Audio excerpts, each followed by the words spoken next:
And good afternoon, everyone. My name is Jackie Vanderveld. I'm a board member of Wellbeing Australia and a member of the organising committee for the Veteran Wellbeing Summit. We're going to be having an interesting session this afternoon on CancerAid and the way in which they are able to assist veterans through the cancer journey and a coaching program for veterans. Before I hand over to our guests, just a couple of housekeeping points. Wellbeing Australia is a not-for-profit organisation. We work in the area of wellbeing and organising collaborations between organisations to help Australians become more proactive in their and agents for their own wellbeing. The Veteran Wellbeing Summit was founded on the ideals of action, hope and transformation, and these presentations aim to build on those themes, gathering stories and resources from those who have success in veteran wellbeing, mental health and suicide prevention. Now, before I hand over the microphone and introduce to our presenters for the day, if you do have a question, please use the Q&A button, button down the bottom of your screen. We can ask your question down there. And also if we don't get to your questions today during the webinar, we will be sure to follow up afterwards. We also encourage you to share today's presentation with your social networks using the hashtag VWS2020. So it's my great pleasure to welcome Dr. Raghav, I've got that right. I was calling you Rag before. Murali Ganesh and Tim Atkins. So first of all, Rag, I'll get you to say hi and who you are. And we're practicing social distancing, so we're all 100% safe and within the rules. There's Tim down the other end of the room. So Rag, if you introduce yourself, and then we'll cut to Tim and we can get on with the presentation. Well, Jackie, thanks very much for having me on the webinar today, and to all of you watching as well. My name is Raghav. I'm a radiation oncologist based in Sydney, Australia, and one of the founders of CancerAid. It's my pleasure today to speak with you about the work we're doing in CancerAid, and really excited to share that and hear your feedback. So I'll let Tim, my colleague, introduce himself as well, who's at least 1.5 meters away from me. At least. Good afternoon, everyone, and thanks very much for having us. We're very excited to share with you the coach program and what we're hoping to do with some veterans here in Australia. So thank you very much, and I'll hand it back over to Raghav. Thanks, Tim. Excuse me while I just share my screen. So okay, you do that, and I'm going to turn my camera off, and you'll be flying solo. I'm assuming everyone can see that well. Yep, looking good. Thank you. So, as mentioned, my name is Raghav, co-founder of CancerAid. CancerAid is a digital health company designed and built to support patients who had a cancer diagnosis. Certainly in my clinical practice, a lot of what we used to see is very antiquated, very manual discussions. One of the most important conversations we have in our lives, between a doctor and a patient who's just been diagnosed with cancer, is very manual and, based on paper and pen. The aim for CancerAid when we designed it in 2016 was to try and improve that communication. Anecdotally as well, we used to see that patients used to come to the clinic with family, friends. These highly engaged, highly activated patients always had better clinical outcomes. But more than just the anecdotal evidence, there's also emerging level 1, level 2 clinical evidence to suggest that if you build these systems in place for these patients, you can achieve better clinical outcomes, and prospectively doing that. We built and launched some technology in 2016. The first piece of technology we launched was an app. It's called the CancerAid App. That's used by 23,000 patients in numerous countries. We are currently the #1 cancer app in Australia, the US, and the UK. That sounds a bit like a vanity metric, and to some degree, I guess it is. The App Store rankings used to be based on amount of downloads you have. But what it's moved more recently towards is what the engagement level is. The biggest challenge and the clinical goldmine for patients with digital health technology is engagement. The average engagement of the digital health app on the App Store, there's 400,000 of them there, is 0.5% at 4 weeks. So to put that into perspective, that's 99.5% of apps on that App Store aren't used after 4 weeks. I'll share with you what our engagement looks like and what we're doing in our company to try and drive that engagement upwards. The free CancerAid app is available to anyone. So if you know someone in any of those countries who has cancer, or in Australia, of course, they can download this app. It's completely free. There's no commercial basis to the provision of this app. We don't monetize data, and there's no advertising within this. We do 4 things. At the start of a cancer patient's timeline, we provide peer-reviewed, medically reliable information on 120 different cancer subtypes so patients can read, understand things like diagnosis, prognosis, staging, what potential treatments they may be able to utilize. The second part of the CancerAid app is our symptom tracker, as well as our personal journal. This is an area for patients to microblog their experiences in the personal journal and use the symptom journal to log their symptoms, get a longitudinal record in time of how their symptoms have traveled over a particular period of time, and share this with their clinical care team. The third component is, and the third and the fourth component are really about driving engagement. The third component is called the Champions feature, and this allows a patient to nominate a friend or a family member to get view-only access of the CancerAid app. This increases their motivation to continue journaling, which is one of the key activities in CancerAid. And lastly, we've got a community. We've got a community of patients who contribute stories. It's a newsfeed similar to Twitter, LinkedIn, Facebook. It is a static community, so it's not a dynamic community where you can comment on it. And there's a few regulatory reasons for that, but it's a static community. And we publish stories that are vetted by our team of patients who have gone through a cancer timeline. And their experiences around speaking about concepts like exercise, diet, nutrition, sleep, etc. It's really powerful and very motivating for other patients to read this because it normalizes their own experiences and can drive a positive behavior change. A little bit about our company and I guess our business model. This is a concept that's a very close concept to my heart, and one that I think is reasonably uncontroversial, and one that I suspect many people who are watching this would agree with. This concept of participatory health, if we can get our patients to be more an active participant in their own healthcare, we're both going to improve their healthcare outcomes and lower their costs in getting there. There are many ways in describing this. This is a slightly complicated slide. The left-hand side of your screen, the level 1 patients, they're the patients who come to the clinic room that often say to me, "Doctor, I'll do whatever you say, tell me what to do." Very reactive participants in their own healthcare.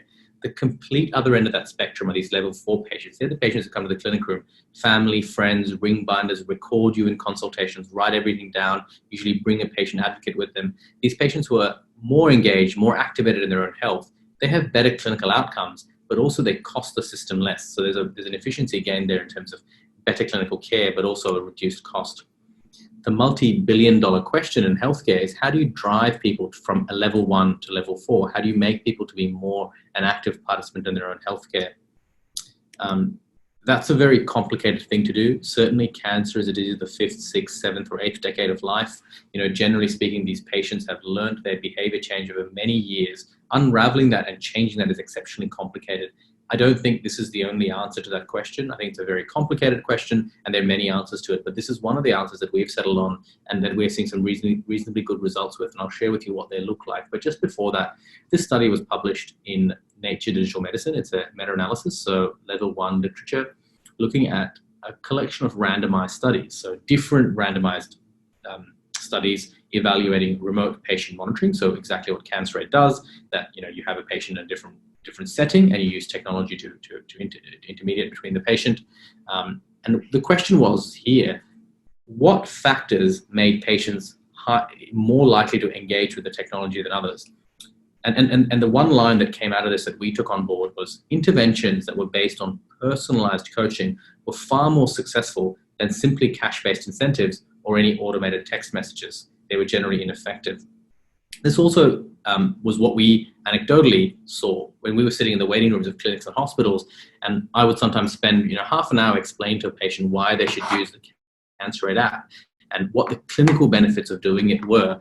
They would actually use that app and they'd be far more engaged than those patients who simply just saw a brochure or leaflet and downloaded the app and didn't know exactly how to use it. On that point, we said, that's really interesting.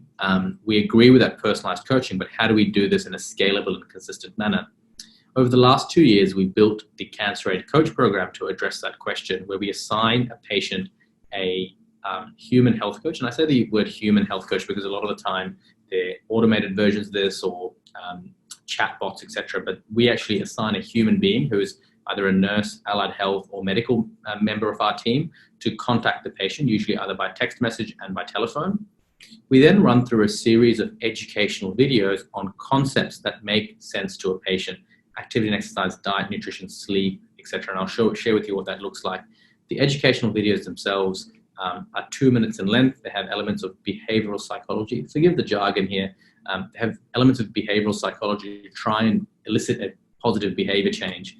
They have a social contract embedded within them. So there's a voice of an expert, usually a senior clinician, and then at a simple to understand patient reading level, or sort of a 12-year-old reading level. So that's we know that's the peak understanding from a patient perspective, and sort of a cartoon version of that explanation. And then there's a call to action right at the end. So that sequence there is all delivered in a 2-minute video. Then we use this concept of accountability. So the difference between coaching and simply patient education is not just the provision of information, but it's actually looping back around to check and make sure a patient has understood something. The analogy I use in this setting is a bit like setting a child or a kid homework, but then going back and checking that they've done the homework. And it's that checking that actually drives the behavior change. It's really important to do that in an empathic manner, and that's what drives the behavior change for our patients. The patients quite like that, having that accountability to their health coach. And right at the end, we then give them an organizer, which is a tool to help them manage their care, which makes it simple. We have many programs within the CancerAid delivery, but the one that most patients have gone through, many hundreds of Australians have gone through this in the last 12 months, is a 6-week program focusing on 5 aspects of care. All of these 5 aspects are underlined by clinical evidence, so they apply to patients with cancer, and there's published literature, at least level 1 or level 2 data.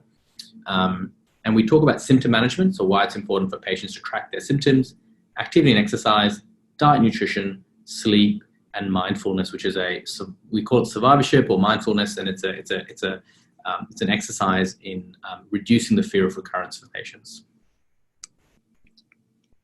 We've had an overwhelmingly positive response to patients. As I said to you, we've had hundreds and hundreds of patients who've gone through this program. We have a net promoter score of 81, which is, for those of you familiar with the net promoter score, a very positive. So anything above score 50 is deemed excellent. And some of the insurer partners we work with, have net promoter scores in the single digits. So having an 81 net promoter score is good, and we're very proud of it, obviously. But more importantly than that, we actually get a lot of feedback from our patients that does 2 things. One is it helps us continually improve the program in terms of what patients want and what they find useful, but also serve as a really positive reinforcement for team members, for us and our partners who we work with, as to why we're actually doing this. I've put a couple here, but we have hundreds of testimonials which we're really, really proud of. More than anything that I will be able to share about the value of this program, I'm going to play a 2-minute video, and thank you for letting me play this video, of a patient who went through the coaching program. This is a real patient in Australia who went through this. This video is not scripted in any way, shape, or form. We didn't ask her to say anything, but if you allow me, I might just play this video very quickly.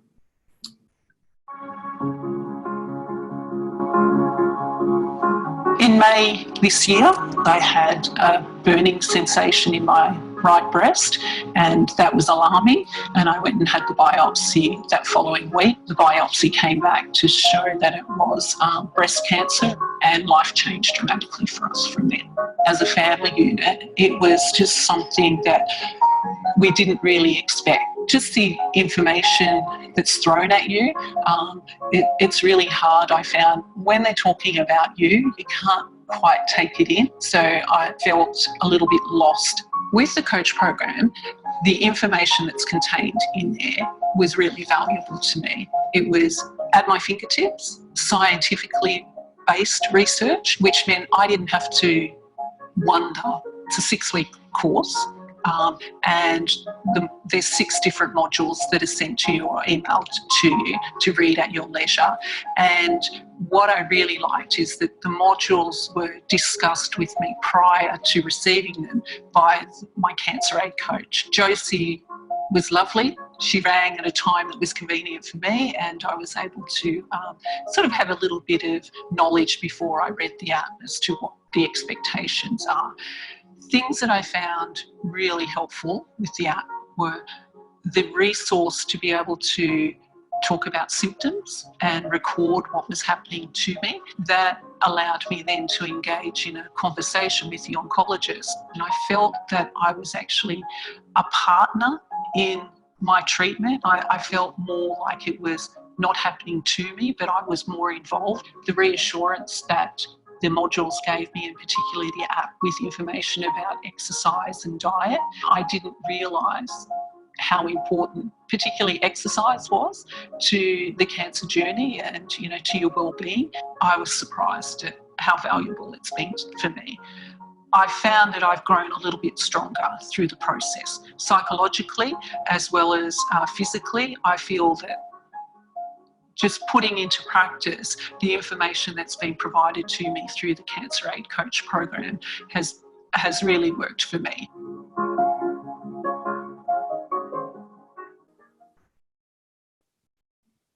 Thanks everyone for letting me play that video. We work with numerous groups in Australia. One of the groups we recently, sort of actually a bit over a year now we've worked with, but we recently got a case study from, was the firefighters, the Fire Rescue New South Wales.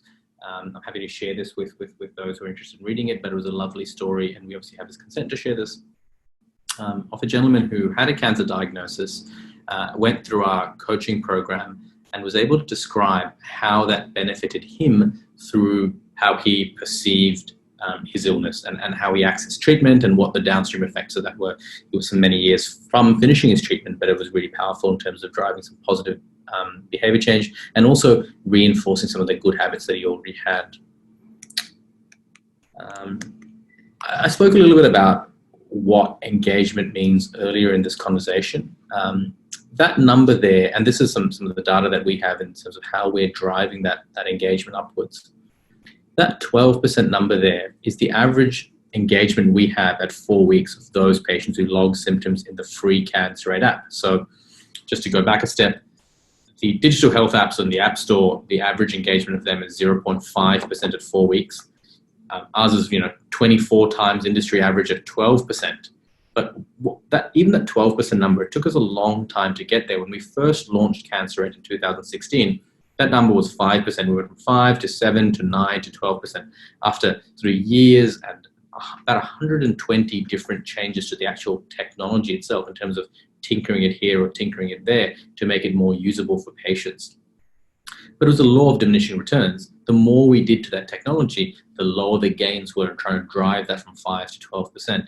As soon as we added that human touch point where we had empathy, which is a really important driver, and explained to our patients why they should be doing a particular activity, why symptom logging has a benefit to those patients with cancer, why it provides them a reduced risk of being admitted to hospital, why does it provide them a 30% improvement in their overall survival, and explaining that in an easy to understand way using video and technology, we're able to drive that engagement from 12 to 51%, that 4.5 times increase. And to me, that's sort of when we started as a team, and personally me as a sort of a medical doctor, started to realize what the value of this sort of wraparound care is. And if we think about the way healthcare is delivered, we deliver healthcare in these 15-minute reactive windows over a 3-month period where we have one conversation with the patient, nothing in between, another conversation with the patient.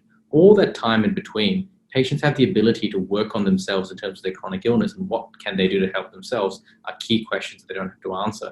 But through this coaching program, we're able to provide that sort of wraparound care and give them some sort of empower them with information that they can do to help themselves. And that's kind of where we're seeing some gains. In terms of clinical outcomes, we work with life insurers as one of our partners. We work with employers. One of the key goals there is after someone has had a cancer diagnosis and they're off work, to return them back to work in a sustainable manner. So they're well, they're surviving their cancer, and these patients need to return back to work for normalcy, improved quality of life. But the key barriers in the literature around return to work are 2 big issues. One is they're very tired. So generally speaking, cancer treatment can either be chemotherapy, radiotherapy, or surgery. And all 3 of these modalities of treatment can make someone very tired. And the second thing is they don't have a conversation with their employer early enough. So through the CancerAid coaching program, we actually built some information around connecting them with an exercise physiologist, and because exercise is the antidote to fatigue, and also connecting them back to their employer through an occupational rehab specialist. what we did was at baseline, around 5% of our patients saw either of these two specialists. And at the end of our CancerAid program, we were able to increase that by 7 times. So 35% of patients saw an exercise physiologist or an occupational rehab specialist. And that 7x increase in seeing these specialists demonstrated a 10 to 15% reduction in the time to return to work.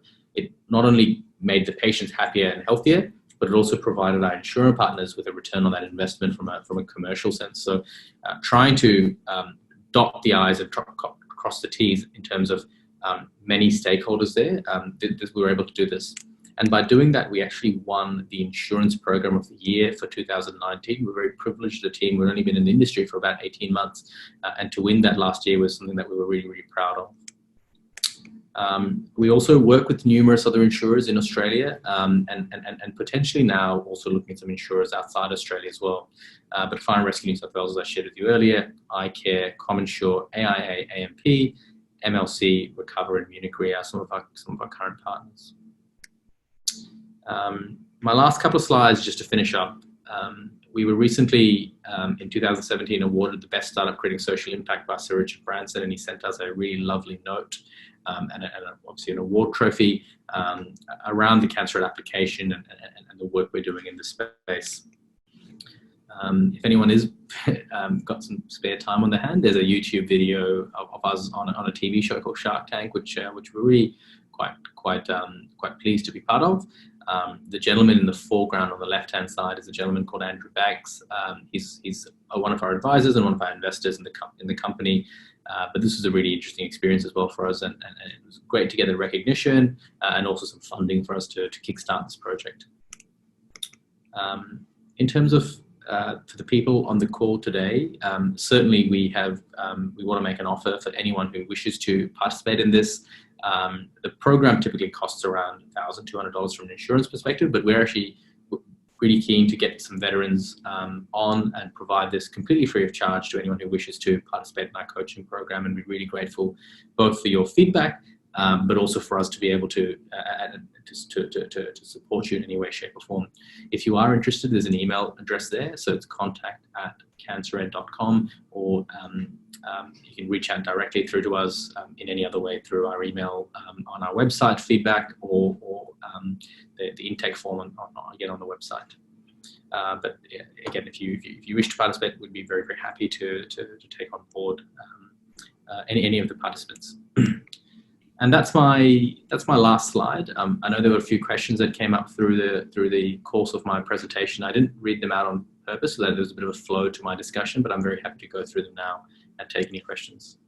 Okay, that's great. Thanks, Rag. We do have one that was just literally popped up now. What qualifications do the coaches have? So the ones that will be engaging with the patients via the app. There seems to be a lot of people offering health coaching these days, but they're not necessarily, they don't necessarily have appropriate qualifications. So are you able to speak to that one? Absolutely.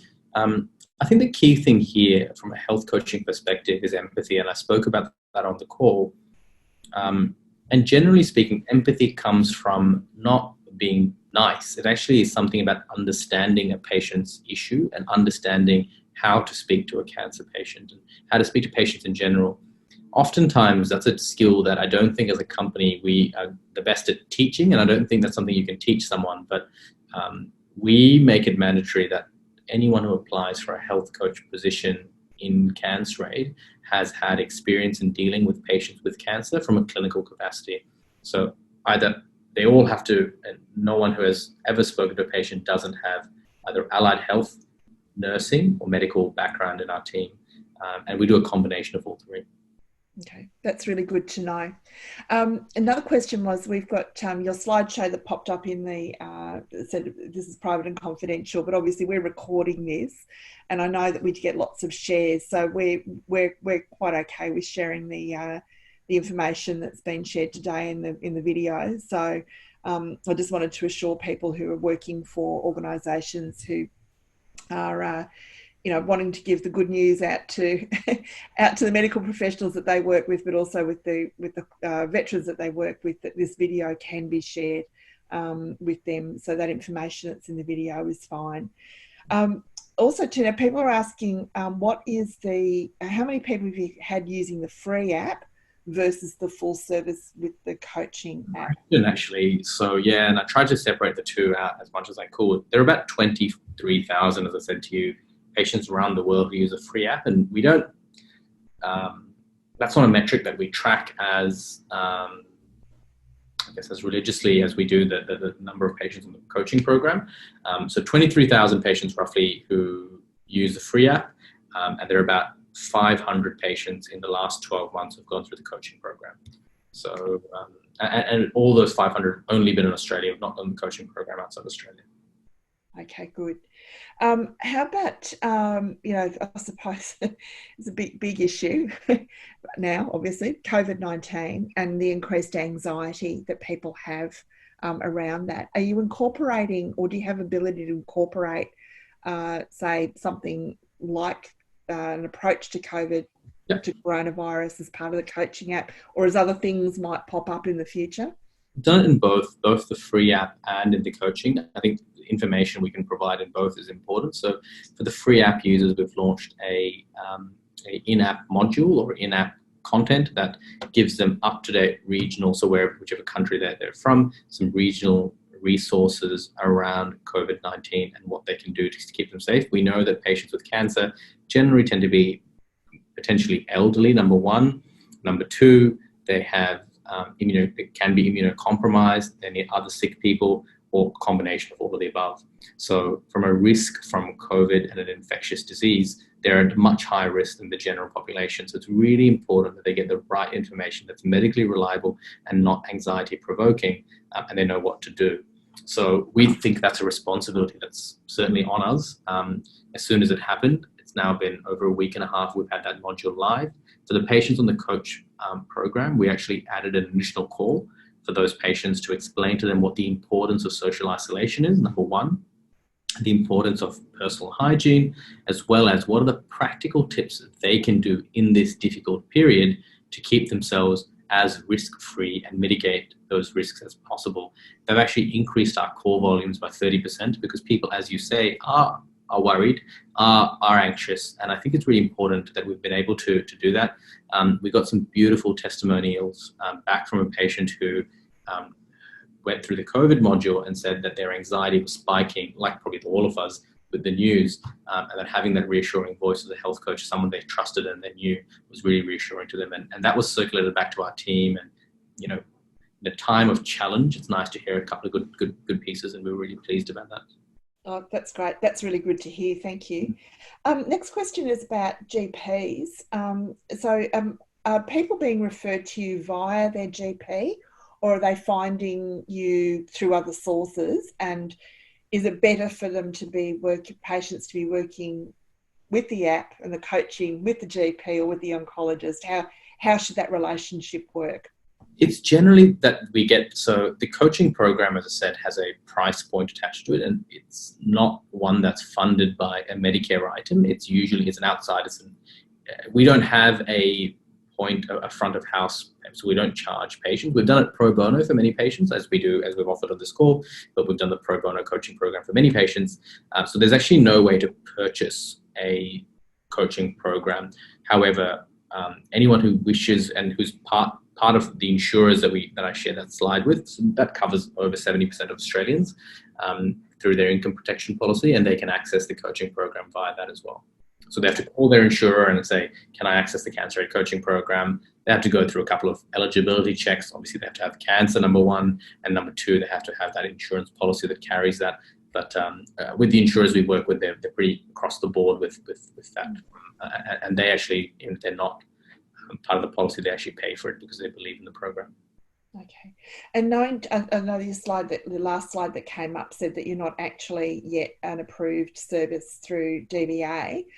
Yes. Or funded through DVA. But what you're saying is that you're able, if there are veterans who are going through this, going through the cancer treatment at the moment, and they would like to be part of this, you're offering that coaching to a number of them if they would like to do that. Absolutely, love to. Look, I mean, for us, the opportunity to to provide this as a service to veterans is actually something that we're privileged to do. You know, we're so lucky that we get to serve the firefighter community, and especially the challenges they went through in the last sort of 6 months in Australia and what they've done for our community. I think similarly, we'd love that opportunity to help any veterans. We'd be really grateful to take that up, actually. Great, and to prove the concept, DVA. So hope you're watching, which would be awesome. It would be a great goal, but at the same time, supporting a few patients is really beneficial. No, that's right.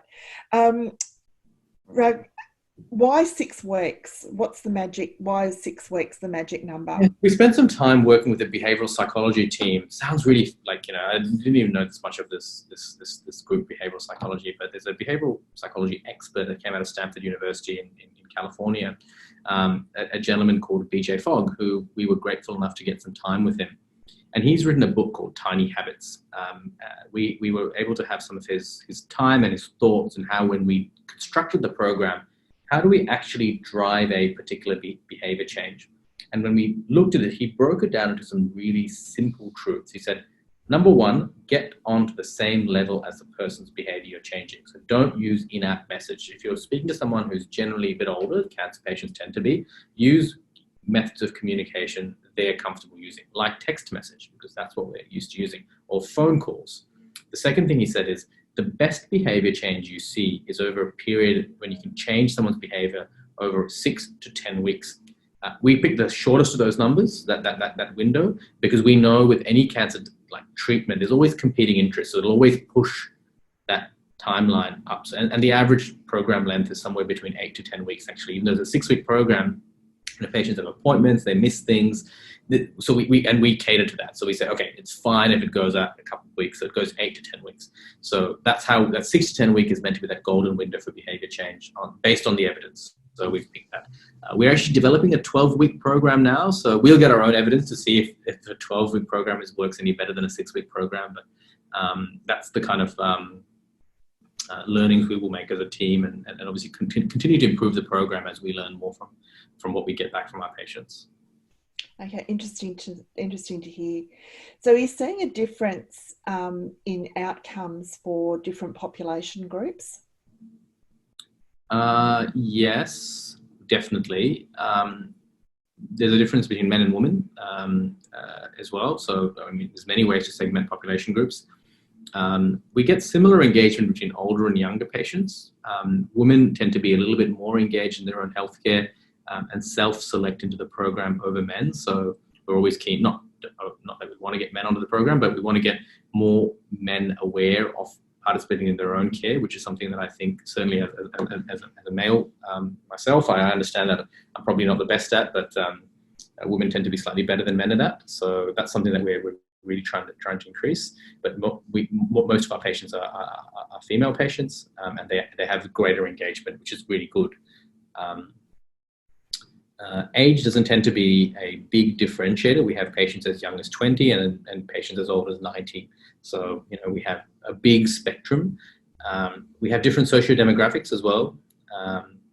And we thought the higher the education, the lower their engagement would be with our program. But actually that was conversely true. Actually tends to be that those calls tend to be longer, deeper engagement. So that was something that came as a surprise to us. There's many ways in how we've split that, but I probably haven't answered your question, but it's. Oh no! Well, it's not my question; it's someone's question. But the other. So you actually have, because there was another question that was about men and women. So that you've answered that. But there was also a question too about rural and remote patients compared with those in more populated areas. This.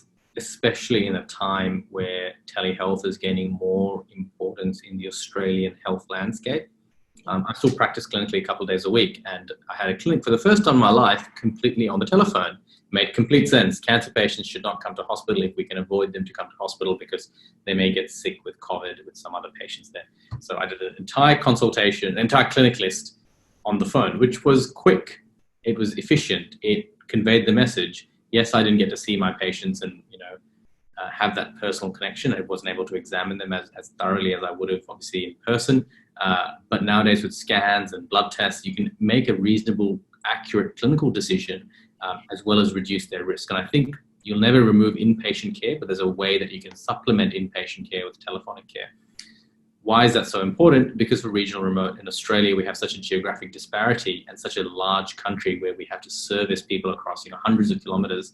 I remember I used to do a clinic in Dubbo, and I had patients from Lightning Ridge coming and Cobar, 300 kilometers away, who'd drive up for the 10-minute consultation to see me. And it would shatter me, because the consultation would be 10 minutes. Within the first 2 minutes, you've sort of given them the good news or the bad news. You've told them often the good news in 2 minutes. It'd be a long conversation if it's bad news. But if you give them the good news, you sort of sit there and think, okay, you've driven 300 kilometers to see me. I want to make you feel like I want to do something better for you. And often and I just say, sorry, I'm really sorry that you have to come all this way to see us. Surely they do. And these patients were the loveliest people in the world, and they'd always come back and say, very happy to see you, et cetera, et cetera. And then they'd drive back 300 kilometers because they're used to it. But I just think we can do better than that in Australia. And the CancerAid coaching program, we've seen that. Anecdotally, I'll just share another last story. One of the early patients through this program, where actually I was the coach for that patient, so I've been the coach for a few of our patients as well. I picked up the phone and said to this patient who was in regional Victoria, and I said, we're going to email you the information, and I'm going to send you a text message around what to do next. She said, I don't have a mobile phone. You've called me on a landline, and I don't use email. And I said, gosh, how am I going to do a digital program with you? I have to get this information across. So we still did it. What we did was we actually put all the information in a big envelope, put 6 post-it notes on there. So week 1, week 2, week 3, week 4, open on week, and put the dates in, sent a package across to her. And every week I'd call her on the telephone, and we'd go through the modules, like sort of on the telephone. And we actually managed to make a behavior change for her to be able to see a dietitian. She drove down to Peter Mac in Melbourne, saw a dietitian that changed her care. And that to me was really powerful. We were able to influence her management via the telephone, but also empower her with information, even though she was in a regional part of Queensland and quite isolated without technology. So there is a role to be played. I think it is emerging, and in the next sort of 6 to 12 months, we're going to see an explosion of telehealth in Australia, which I'm really, really pleased that there is going to be one. Oh, look, we're delighted, as you can tell, because our whole premise is based on connecting people online and in the most efficient way possible, and bridging all of those isolation problems or challenges rather that people face. Another question, Rav, we've got: is there ability, or does the program customise for different types of cancers and the different types of needs that those cancers might require? Yeah. So through the app, there's 120 different subtypes of cancer where the information is provided. However, because we're able to hyper-personalize the actual program using telephone, so when the coach picks up the telephone and speaks with the patient, they individually tailor it to both their geography and the type of cancer. It's really important that I share that we do not provide medical advice. So we're not here to say, is this what the doctor said, or give you a second opinion. We're actually there to bring them closer to their clinical care team. A lot of general principles in that space apply to every patient with cancer, but there are some special or unique things for some types of cancer that we're able to provide. What I didn't share is actually we also work with pharmaceutical companies, and through that, one of the benefits of doing that is we know the type of cancer those patients come with, because it's usually based on a particular therapy, and that therapy is an indication for a type of cancer like prostate cancer or lung cancer, etc. For those patients who come through there, we're able to actually target very specifically a disease state awareness, what to expect with your cancer. The challenge we sometimes face with insurers is we can't make that program the information as varied, but on the coaching calls we can then personalize it. Because we don't get told what type of cancer the patient has until the patient tells us. So the written information is reasonably similar, but the coaching calls personalize it to that patient's needs. So it's not about exercise, it's about what can they do, what they can do from there onwards, et cetera, et cetera. Okay, good to know. Language options. Is it only in English? Or? Topical. So as I said to you, I think when I was speaking, I said that we're looking to work with a team in Asia. So one of the insurers on that slide has a regional headquarters in Asia, and they're obviously very pleased with us, and they like the program, and they're really proud to work with them. But they've actually referred us to their headquarters in Hong Kong, and wanted a program to be designed in Chinese. So we've said, sure, we can do that, which we are in the process of doing. So please watch this space. It'll be ready sometime this year, I hope. Excellent. I think most of the people who'll be watching from our audience are definitely English speakers. So we're covered. But I think the question came in was, do we have other language options? But when we do that localization to Chinese, it'll go into 18 different languages. Yeah. Because it's the scalability there is not about one language. Once you go from English to the next language, it's actually English to any number of languages. So it'll go to 18 languages. So it won't just be Chinese, it'll be 17 other languages apart from Chinese. Excellent. And you're collating results from the free app. So, people reporting on outcomes there, and how are you using that information? We use that for improvement of the actual app itself. So how patients are using it, what they're using, what buttons they're clicking on, where they're falling off, where we lose patients and why they're not completing a particular activity. So, logging a symptom is a series of seven buttons, and sometimes we lose people at 5 buttons or 4 buttons, and why we're doing that, optimizing that experience. So the user interface and the user experience, I think we use it for that. We don't do anything else with that information. We don't really mine that data for analytics. There's nothing there that is, I don't want to use the word valuable. That's the wrong word to use, but that data because it doesn't have any clinical outcomes measures to it. So it's not linked to a database of clinical record, like the hospital records or anything like that. So if you know that patient X had this cancer, there's no clinical benefit unless you know that patient X had this cancer, logged this symptom, and then had that clinical outcome. Because we don't get the second half of that. That first half of that information isn't really that informative.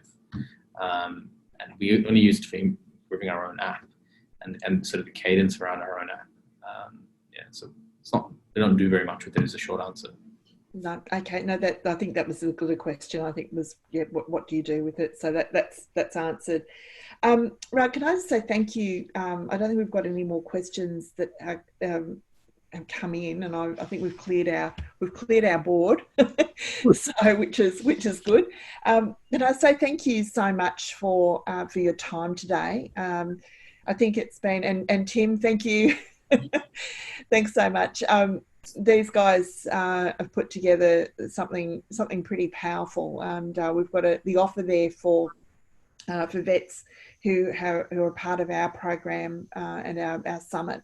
If they are interested, we will post that contact information about CancerAid and how you can get involved in their study.